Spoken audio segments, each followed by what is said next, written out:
Since you've been down and everything, like what's been going on? I was beating ass on phone now. I ain't gonna lie though. One nigga got me though. One nigga beat my ass, but after that, y'all know how I get, man. I was beating ass in that motherfucker on phone now.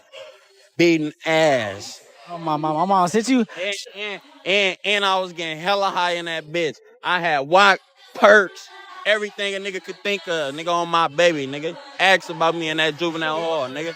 I'm a legend, nigga. In this episode, we're zeroing in on Oakland rapper ChaiBenjii. Yeah, the name that's been buzzing on blogs and platforms nonstop. But this time, we're going deeper into the real story behind the headlines. Born Michai Adams on November 5th, 2004, he grew up in Oakland, California with both parents and a bunch of siblings trying to find his lane in a city that never sleeps. When people picture Oakland, they think Black Panther's history, the sound of MC Hammer and Too Short, Keek da Sneak, and that wild hyphy wave with sideshows lighting up corners, pure Bay legend status. But Kai came up after that golden era, stepping into a new Oakland with fresh rules, new pressures, and a different kind of spotlight on the streets and the music. Like a lot of kids, he stayed active in sports, but the streets were always nearby, right outside the front door, loud and tempting. He wasn't born a star or a villain. He was a kid in a tough environment, sometimes making the wrong call, starting small with things like swiping bikes, petty theft, and acting out at school. But nothing about that is glorified here. Just the honest path of someone growing up and learning in real time. Bouncing between homes and schools became normal for Kai, and at one point, he even ended up down south in Alabama. His pull toward the streets started young. He once said he jumped off the porch at just 9 years old. In cities like Oakland, childhood doesn't last long, and growing up fast becomes part of survival. What came after that? Like, for real, like, for real though, bro. Nathan. Like, don't play like you don't know, bro. Nathan at all. Niggas forget I'm the reason for shit, nigga. God. In those rough environments, kids don't just learn street smarts. They build emotional strength, leadership, and a toughness that most adults never face. But the sad part isn't what they turn into. It's what they have to go through just to get there. Being respected and alert isn't about ego. It's about staying safe. Showing emotion can feel dangerous. So kids put on armor early, moving through life like they're already grown. In wealthier places, kids can mess up and bounce back easy. But in neighborhoods with less support, one bad move can change everything. There's no room for slip-ups when every mistake has real consequences. And Oakland, it's been one of California's most crime-heavy cities for years, especially back in the early 2000s, when the streets were truly unforgiving. Back in 2012, Oakland's crime numbers were shocking, around 8,000 crimes per 100,000 people, compared to the national average of only about 3,000. That's more than double. And it painted a picture of a city fighting to stay safe. And then I'm gonna keep it 100 with y'all. And then you ask me the question. Is y'all like that? No, y'all bunk as fuck on the dead homie. Y'all bunk. Y'all talk about shit. All right, hold on. Wait, hold on. So red. On some real gangster shit. I'm speaking for myself. You gonna say I'm not one of them. You're one of them rappers. It's good, blood. You can't call me no more. On my mama, you can't call me no more. Hey, you can't call me no more. Hey, don't call me no more. Robberies were especially wild during the early 2000s. Oakland was often labeled as one of the top cities in the US for robbery rates compared to its size, and people on the streets felt that pressure every single day. When it came to homicides, things were even more alarming. Oakland's rate was 3 to 6 times higher than the national average. Unreal numbers that showed how rough the city could get. Violent crimes and property crimes stayed high for years, barely dropping even as other cities started to calm down. The early 2000s weren't kind to Oakland. Tension, danger, and hustle ruled the block. In that kind of atmosphere, most kids eventually connected with cliques or small neighborhood crews. You'd hear names floating around like Stubby and Case, two well-known groups tied to different gang umbrellas. Kai's path ended up crossing with Case, a crew known for repping the number 4. That connection pulled him deeper into the street life. Robberies, shootings, and time behind bars started becoming part of his story. Every choice he made in that world came with a price. And for Kai, those lessons were paid in hard time and real scars. By just 14, Kai's life took a sharp turn. He got caught up in a shooting that landed him behind bars for over a year. Fighting a serious case, locked up and restless, he found a new way to express himself. He started writing raps while doing time. So what about this one? When I was just sitting on the green and y'all was talking about, and you just called me and said, I ain't gonna lie, bro. I had to low on you and some other niggas, but I weighed my options and I ain't come to y'all because I knew it was gonna be some real smoke, so I went over there. Wait. Didn't you just tell me that? Wait, I said that? On my baby, you said the night of them niggas. I weighed my options. I don't even use words like that, nigga. I'm not that smart. Soon, a few of his homies like Surdy and Roddy began shouting his name in their songs, giving him street buzz before he even officially dropped his first track. During his incarceration, Kai was moved around to different placement centers, kind of like group homes for teens. But things got even darker after one of his close friends passed away. The pain hit deep, and it pushed him over the edge. He ran away from the program and went straight back into the streets. But this time, he wasn't just living that life. He was putting it into his music.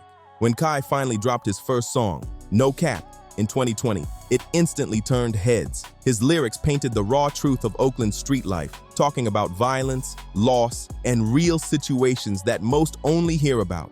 He spoke on murders, rivalries, and the chaos that shaped his world, giving outsiders a front row seat to what was really going on out there. In the last decade or so, rap scenes from cities everywhere have blown up with artists doing the same, talking about enemies, fallen friends, and neighborhood wars. That allegedly you're on the run right now for murder. How heavy is that weighing on your mind right now? Damn, he said that? He said that. What the fuck? Damn, I ain't never seen that. Why would he say that? Came out allegedly you're on the run for murder right now. He did a whole story on YouTube that allegedly when you got out 3 weeks later that you caught a That's hat. that bird. It's on YouTube? It's on YouTube. It's heavy, but people can't look away. They're drawn to hearing the real stories behind each city's pain and power. Through his music, fans started catching on to what was really happening in Kai's world. Every track felt like a glimpse into Oakland's raw reality. His lyrics painted a picture of chaos, loyalty, and survival. In his videos, Kai and his crew often flashed guns and made bold statements through their bars, showing how intense life could get where they came from. By the end of 2020, he had already dropped a few tracks. But when 2021 hit, everything changed. He started catching serious momentum, becoming one of the hottest young names out of Oakland, with every new release pulling in hundreds of thousands of views online. Tracks like Dead Woodies, Bruce Lee, No Cap Pit 3K, Full Throttle, and Stretch 'em became instant fan favorites, showing off his raw delivery and fearless storytelling. Damn, I ain't never seen that before. That's crazy. Why would he make something up like that? That's just the word on the street. So from ChaiBenjii, that's not true. Damn, hell no. I ain't never heard of that shit. This is my first time even being out here before. I live in Houston, Texas. I don't be out here. Hell no. That is crazy. Kai wasn't slowing down either. He dropped 2 full mixtapes that year, Da Problem Child and Biggest Steppa. Both projects proved that he had talent and drive, but they also stirred up more drama in the streets and the rap scene. The attention came fast, but so did the tension. As Kai dissed other rappers in his songs, rival artists started firing back with their own diss tracks, calling him out and trying to test his name. Soon, it wasn't just music. It was real energy between neighborhoods and crews, with names like Cold Game and others jumping into the mix. Kai's rise was turning him into a star, but it was also putting a target on his back in a scene where every lyric could spark something serious. Just when Kai's music career was catching serious heat, everything came crashing down. He got locked up again, this time for 2 felony charges, evading police and assault with a deadly weapon. By the end of 2021, the wave he had built was suddenly gone, and his growing fame came to a hard stop behind bars. A recent shooting that killed 1 man. KTVU's Amber Lee joins us live tonight in Oakland after speaking with the victim's relatives and neighbors. Amber? Mike, neighbors tell me they're too scared to even walk around the area. A family member says the victim was visiting the neighborhood when he was killed. Kai ended up serving almost 3 years before he finally touched the streets again in 2024. But when he came home, he wasn't the same kid anymore. He was a grown man who had seen a lot, and prison hadn't softened him one bit. Instead of stepping away from the chaos, he came back hungrier, ready to drop more tracks and speak his truth louder than ever. His first release after getting out was 4th Day Out in September 2024, and it instantly let fans know he was back and more intense than before. Kai's lyrics were as raw and unfiltered as ever. He didn't hold back from calling out names and talking about real street situations. Since his release, his music has only gotten darker, sharper, and more fearless, proving that time behind bars didn't silence him. It only made him louder. By the time Kai got back home, the politics in Oakland had gotten way deeper than before. It wasn't just local hoods clashing anymore. Now, entire cities across the Bay were getting dragged into it. Gangs from different areas started forming alliances, teaming up with others miles away, which only made the drama spread wider and the beefs more complicated. We're looking at a bullet that went through a 3-year-old's window right here in deep East Oakland. Soon, Kai and his crew found themselves going at it not just with groups in Oakland, but also with crews out in San Francisco and Richmond. And this wasn't anything new for him. Beef was something he knew too well. Things even stretched far beyond the Bay, with tension reaching crews from hours out. Kai's circle started linking up with other sets from different cities, like Tear It Off in San Francisco, Cruising from Stockton, EBK, and even The Apes out in Sacramento. The network was growing fast, but so was the danger that came with it. In November 2024, Kai dropped his first full album since his time behind bars, All for Benji. The project hit hard, showing his growth and pain, but the streets still had their hold on him. Despite the music buzz, Kai was often spotted right back on his block, living what he rapped about. He'd even go live with his rivals, like Lil Red, a known opponent, and the two would throw shots online, arguing over who was really the most active in the streets. Ken Houston shows me the bullet that he says penetrated the wall of a child's second-floor bedroom window on Friday just after 8 p.m. It was in an East Oakland neighborhood near the San Leandro border. The little boy was not injured. This is war. We are in desperate times. We need a leadership of war leaders. The beef wasn't just in the lyrics anymore. It was real, raw, and right out in public for everyone to see. By 2025, Kai was making serious waves again, dropping track after track and keeping his name buzzing all over the Bay. But behind all that music, something way bigger was going on that most fans had no clue about. For months, police had been quietly watching him, building a case and tracking his every move. Turns out, while everyone thought Kai was just focused on music, he was actually on the run. Still, that didn't slow him down one bit. He kept dropping songs and even sat down for interviews with platforms like MTC, where he boldly spoke about the legal troubles hanging over his head. It was wild. He was moving like nothing could stop him.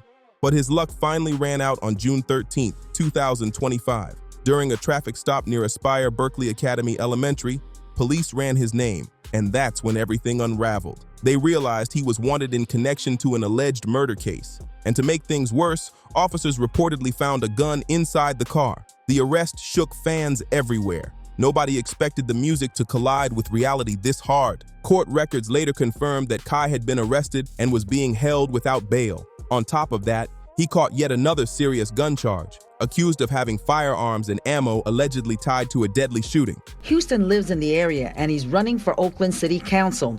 He says it was a stray bullet from a shooting just down the street that killed a man. Neighbors tell me dozens of shots were fired. Family and friends have identified the victim as Lamar Payne. Prosecutors claimed he played a role in the killing of a 50-year-old man named Lamar Payne, who was gunned down on September 7, 2024, during a chaotic shootout involving at least 3 different shooters. The situation was explosive and the streets were buzzing about it. According to Oakland police, surveillance footage allegedly showed Kai as one of the 3 gunmen involved in the incident.